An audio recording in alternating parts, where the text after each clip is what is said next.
आणलं ना आता रक्षाबंधनला भेटीले कशाला. हा रक्षाबंधनसाठीच आणलं. हॅपी रक्षाबंधन स्वराज. काका ऐकायला फोन लावून देतात का प्लीज. बापरे डॉगी बापरे डॉगी.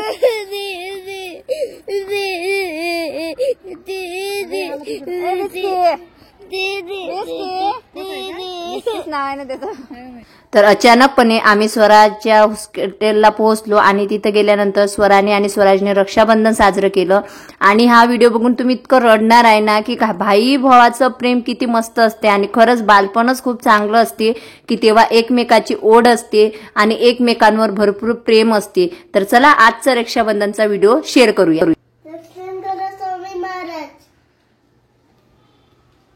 कोणाचं? स्वामी महाराजांना काय बोलत आहेस तू? दर्शन करत आहेस. कुठे आहेत स्वामी महाराज? हा बांधली ना स्वामी महाराजांना राखी. दिका कुठे आहे राखी? हे इथं आहे ना राखी. इथं ठेवलेली आहे. दिकाला राखी तिची. हा तुझी पण दाखव. हा आता आपल्याला दीदीकडे जायचं ना. कपडे लावून देऊ काय? कपडे लाव. मी आवे फिरते कारण तिकडे हे होत नाहीये काय पाण्याचे. Hello friends. तर सकाळपासून काही मूळ नव्हतं ब्लॉगिंग घ्यायचा म्हणून काही घेतलीच नाही ब्लॉगिंग. पण आता स्टार्ट करत आहे. स्वराजच्या स्कूलच्या बॅग वॉश करून ठेवल्या. अजून मशीन वगैरे लावायची आहे. नाही आज स्कूलला सुट्टी आहे बाबू. तर आम्हाला गावाला निघायचं आहे. म्हणजे गावाला म्हणजे असं की पहिले स्वराच्या स्कूलमध्ये ते आम्हाला जायचं चेकिंगला वगैरे. कारण पेरेंट्स आहे तर बुमलत आहे माझ्या नावाने जा म्हणून. तर आता जाणार आहे. आणि मुद्दामून आजचा डे याच्याने घेतला की म्हटलं जेणेकरून स्वराजचं रक्षाबंधन पण होणार म्हणून. तर आज जायचं आहे. आणि एक युट्यूबरचे दादा आहेत ज्यांचे मिलियनवर युट्यूबर मला वाटते 5 की 6 लाख सबस्क्रायबर्स आहेत त्यांचे. आणि इन्स्टावर मिलियनच्या वर आयडी आहे त्यांची. तर ते दादा खूप फोर्स करत आहे की जालन्याला आमच्याकडे या म्हणून. तर जायचा विचार आहे. बघू आता काय होते. तर व्हिडिओवर कंटिन्यू बनून राहा. सगळ्यात पहिले स्वामींना राखी बांधलेली आहे. स्वामींची पूजा वगैरे स्वामींना राखी वगैरे बांधलेली आहे. पूजा वगैरे झालेली आहे. नाही बेटा नाही. तर आज रक्षाबंधन होतं आणि रक्षाबंधनच्या दिवशी प्रत्येक बहीण आपल्या भावाची वाट बघत असते. परंतु आमच्यात तर एवढे वाद झालेले आहे. ज्या भावासोबत वाद आहे त्याचा तर काही कॉल मेसेज येणारच नव्हता. परंतु मोठ्या भावाने सुद्धा कॉल मेसेज काहीच केला नव्हता. परंतु आईने आठवणीने फोन केला होता. परंतु मी स्वतःला समजावलं आणि सगळ्यात पहिले माझं रक्षण करते आणि माझ्या सदैव पाठीशी असलेले स्वामी महाराज यांची पूजा केली आणि सगळ्यात अगोदर त्यांच्यासोबत रक्षाबंधन केलं. त्याच्यानंतर माझा स्वराज सुद्धा राहिला होता. तसं तर आदल्या दिवशी स्वराजच्या स्कूलमध्ये रक्षाबंधन झालेलं होतं आणि त्याला राखी बांधलेली होती. परंतु मी सुद्धा माझ्या मुलासोबत रक्षाबंधन साजरं केलं आणि त्याला राखी बांधली. आणि मी सदैव तुमचं रक्षण करणार असं मी त्याला प्रॉमिस दिलं. आणि एका गोष्टीचं खरंच खूप वाईट वाटत होतं की बाबा स्वरा या सणाला माझ्यासोबत नाही आहे. आणि भरपूर लोकांचं सुद्धा असं मत आहे की स्वराला तुम्ही हॉस्टेलला नका ठेवू. परंतु कसं आहे ज्यांना असं वाटते की आज माझा निर्णय चुकीचा आहे. जेव्हा स्वरा एखाद्या मोठ्या पदावर जाणार किंवा ती कुठेतरी जॉबला लागणार ना तेव्हा तुम्हाला समजणार की माझा डिसिजन योग्य होता. तर हे आहे माझे स्वामी महाराज. तुम्ही बघू शकता. स्वरा मागं पण सांगितलेलं आहे की मला ना हे गिफ्ट मनीषाने वाढदिवसाला दिलेलं आहे. तर नंतर आमचं रक्षाबंधन आटोपलं. चला फ्रेंड आमचं रक्षाबंधन आटोपलेलं आहे. बघू शकता बहीण आलेली आहे राखी बांधायला. दिसली का? सायली मॅडम दिसल्या का? दिसली. रक्षाबंधन आटोपलेलं आहे आमचं. आता जात आहोत आम्ही स्वराला भेटायला. ह्या मॅडम जातात घरी. यांच्या मुलींशी भेटू आपण एखाद्या दिवशी. आता आणूयात ना. हे तसं नाही करू. बाय बाय कर मावशीला. लवकर भेटू बना. हा ठेवली.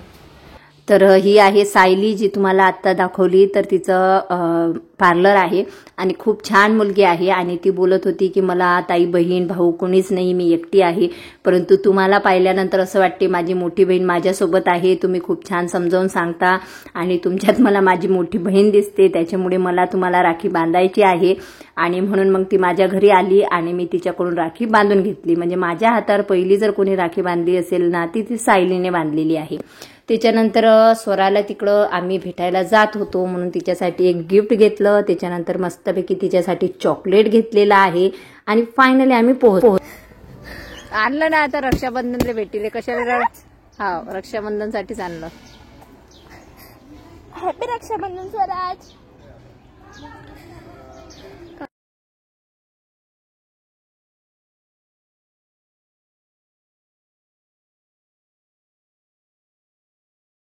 तर पेरेंट्स मीटिंग झाली होती तेव्हा मी माता पालक आहे 7th A ची. तर त्याच्यामुळं मला सर्व मुलींना भेटायचं होतं की त्यांच्या हॉस्टेलमध्ये त्यांना काही प्रॉब्लेम आहे का किंवा त्यांना काही मेसेज द्यायचा आहे का. तर त्याच्यासाठी मला त्या मुलींना आणि सर्व चेकिंगला जायचं होतं आणि म्हणून मग मी रक्षाबंधनच्या दिवशी गेली होती. कारण मीटिंग झाली होती तेव्हापासून मी एकदा सुद्धा गेली नव्हती. मग गेल्यानंतर स्वरा मला दिसली आणि पटापट आम्ही इथं रक्षाबंधन आटोपलं.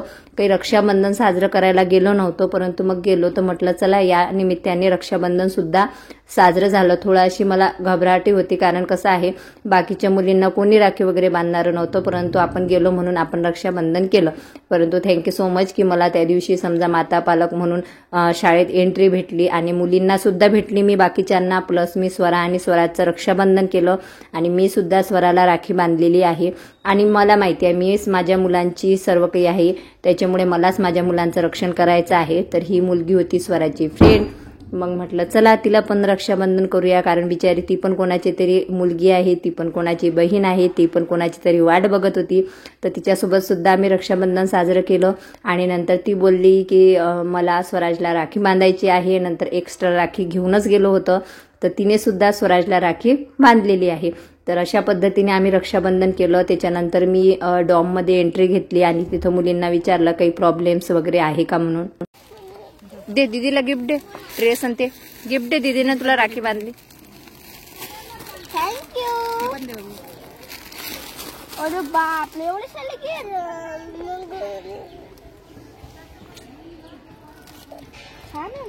हा ड्रेस आहे तुम्हालाच ना बर्थडेला ड्रेस पाहिजे. शरण्याला उद्याला एक आकाशी कलरचा आणि तुला ब्लॅक ठेवला. आणि रक्षाबंधन आटोपल्यानंतर वेळ येते ते काय म्हणतो आपण गिफ्टची. तर हा एक ड्रेस आहे कारण स्वरा बोलली होती ज्या मुलींचे वाढदिवस झाले तर 31 तारखेला सर्वांचे वाढदिवस साजरे करतात तर एखादा ड्रेस घेऊन येतो. तर स्वराला गिफ्ट दिलेला आहे. बापरे डॉगी बापरे डॉगी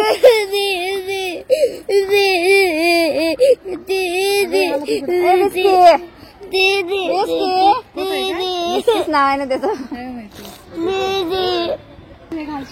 तर साहेब रडतायत. रुमाल आणला नव्हता का राणी? राणी रुमाल आणला नव्हता का?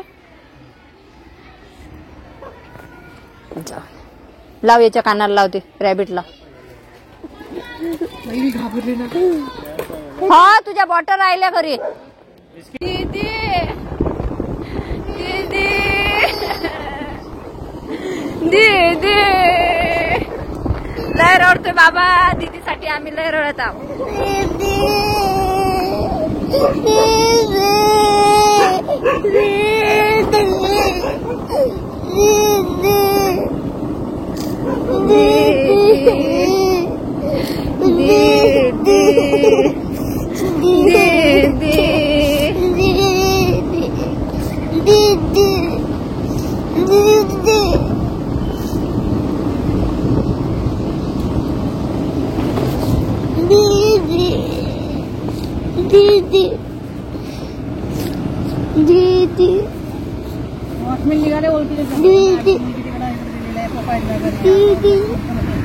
तर सर्व मुलींना मी भेटली आणि सगळ्यांचा पॅरेंट्सला एकच निरोप होतं की 15 ऑगस्टला लवकरात लवकर या. इथं भाऊ बहिणीचं रक्षाबंधन आटोपलं. भरपूर असं लढापडीत संपलं आणि हे पण तुमच्या लक्षात आलं असेल की माझ्या मुलांना दोघांना मी सेम शिक्षण देते, संस्कार सुद्धा सेम देते की कोणतेही संकट आलं तरी एकमेकांना सोडायचं नाही, कितीही प्रॉब्लेम आले तरी एकमेकांची साथ द्यायचं. म्हणूनच या दोघांमध्ये एवढं प्रेम आहे की ते एकामेकासाठी रडतात. नंतर काय मग आलो आम्ही दिलखुश वडापाव येते. तिथं मस्तपैकी वडापाव आणि मस्तपैकी गरमागरम चहा घेतलेला आहे आणि खूप छान वाटलं. तर अशा पद्धतीने आज आम्ही आमचं रक्षाबंधन साजरं केलेलं आहे. तर तुम्हाला आजचा रक्षाबंधनचा ब्लॉग आमचा कसा वाटला ते कमेंट बॉक्समध्ये नक्की सांगा. आणि या तुम्ही सुद्धा दिलखुश वडापाव खायला. खूप छान इथं वडापाव आणि चहा मिळतो. एकदम दिल खुश होऊन जाते. तर चला व्हिडिओ आवडल्यास लाईक करा. भेटूया नेक्स्ट व्हिडिओमध्ये. तोपर्यंत बाय बाय सर्वांना. श्री स्वामी समर्थ.